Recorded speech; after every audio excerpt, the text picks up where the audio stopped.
हो चेहरा दिसत पाठी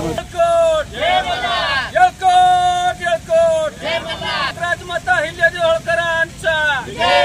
पुण्यश्लोक राजमाता अहिल्यादेवी होळकरांचा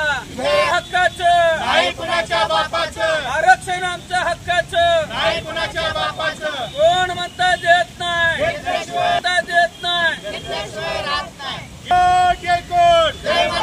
आरक्षण आमच्या हक्काचं नाही कुणाच्या बापाचं अरे आरक्षण आमच्या हक्काचं नाही कुणाच्या या विश्वासघाती सरकारचं करायचं काय नाही कुणाच्या बापाचं एसटी आरक्षण अंमलबजावणी धनगर समाजाची एसटी आरक्षणाची अंमलबजावणी पुण्यश्लोक राजमाता अहिल्यादेवी होळकरांचा आरक्षण आमच्या हक्काचं नाही कुणाच्या बापाचं आरक्षणाची अंमलबजावणी फडणवीस सरकार होश में आओ होश में आओ होश में सरकार होश में आओ फडणवीस सरकार वादा निभाओ वादा निभाओ वादा निभाओ वादा निभाओ वादा निभाओ वादा निभाओ या विश्वासघाती सरकारचं करायचं काय गाजऱ्याच्या सरकारचं करायचं काय या सरकारचं करायचं काय एसटी आरक्षणाची अंमलबजावणी आतापर्यंत धनगर समाजाला 70 वर्षापासून सरकारकडे मिळाला काय आतापासून सरकारकडे धनगर समाजाला मिळाला काय आतापासून धनगर समाजाला एसटी आरक्षणाच्या अंमलबजावणी बाबत मिळालं काय आता काय आतापर्यंत धनगर समाजाची एसटी आरक्षणाच्या अंमलबजावणी बाबत धनगर समाजाला मिळालं काय? नमस्कार, जय मल्हार। आज 29 जुलै संबंध महाराष्ट्रातील धनगर समाजाच्या वतीनं सोलापूर जिल्ह्यातील विविध संघटनांच्या समाज बांधवांच्या वतीनं आम्ही फडणवीस सरकार जे काय आम्हाला गेल्या 12 वर्षापूर्वी एसटी आरक्षणाबाबत उपोषण करत असताना बारामतीमध्ये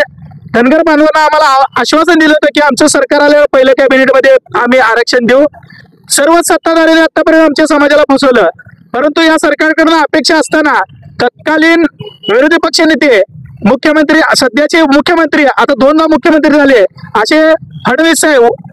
प्रत्येक कार्यक्रमामध्ये प्रत्येक आंदोलनकर्त्यांना शब्द देतात की आम्ही एसटी आरक्षणाची अंमलबजावणी त्वरित करू, परंतु कुठलीही शिफारस सुद्धा आतापर्यंत शासनाने केली नाही। आणि गेल्या धनगर समाजाच्या एसटी आरक्षणाची अंमलबजावणीचा प्रश्न असताना सुद्धा घटनेमध्ये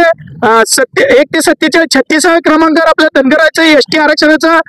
नमूद केलेला असताना सुद्धा जाणीवपूर्वक या ठिकाणी आम्हाला डावलं गेलंय। वेळोवेळी आम्ही रास्ता रोको असतील, त्याचबरोबर अनेक मंत्र्यांना आम्ही अनेक इशारे दिले, त्याचबरोबर विखे पाटलांना आम्ही भंडारा देखील पासला, तरी देखील या सरकारला उपोषण असेल, रास्ता रोको असेल किंवा इतर काही आम्ही आंदोलन करून देखील या सरकारला एसटी आरक्षणाचा विसर पडला। म्हणून आज त्यांचा 29 जुलै 2014 रोजी जो शब्द आहे तो वादा,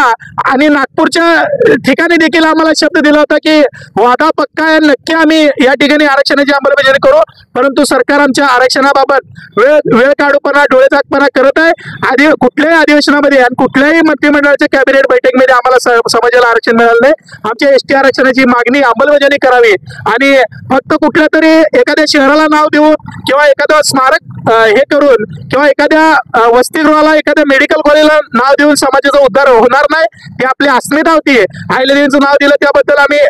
आभार व्यक्त करतो, परंतु आमच्या आरक्षणाचा मुद्दा हा खूप जिव्हाळ्याचा प्रश्न आहे, तो सोडवावा। आणि येणाऱ्या काळामध्ये महाराष्ट्रभर 29 जुलै हा जोपर्यंत आरक्षण देणार नाही तोपर्यंत संबंध धनगर समाज विश्वासघात दिवस आणि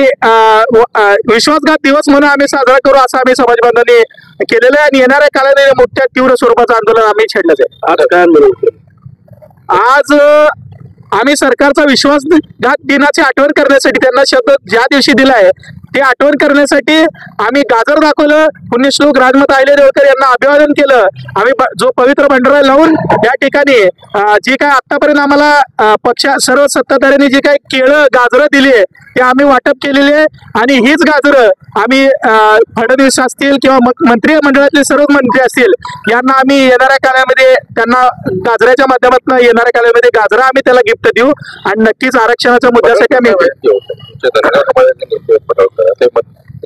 सत्तेत आहे. नाही, पडळकर साहेबांनी आतापर्यंत एसटी आरक्षणाच्या अंमलबजावणी अखेरचा लढा असेल किंवा इतर काही आंदोलनाच्या माध्यमातून जो काही प्रश्न तेवढ ठेवलेला आहे आणि तोच प्रश्न आम्ही समाज बांधव सर्व पडळकर साहेब असतील, जानकर साहेब असतील, त्याचबरोबर सर्वच दत्तामा भरणे असतील, हे वेळोवेळी प्रश्न मांडतच आहेत. ते त्या प्रश्नाकडे देखील अनेक वेळा सभागृहामध्ये देखील पडळकर साहेबांनी आंदोलन केले, परंतु समाज बांधवांचा या ठिकाणी सामाजिक समाज आंदोलन, समाजाची जी भावना आहे ती आम्ही दर्शवण्यासाठी आम्ही या ठिकाणी आंदोलन करतो.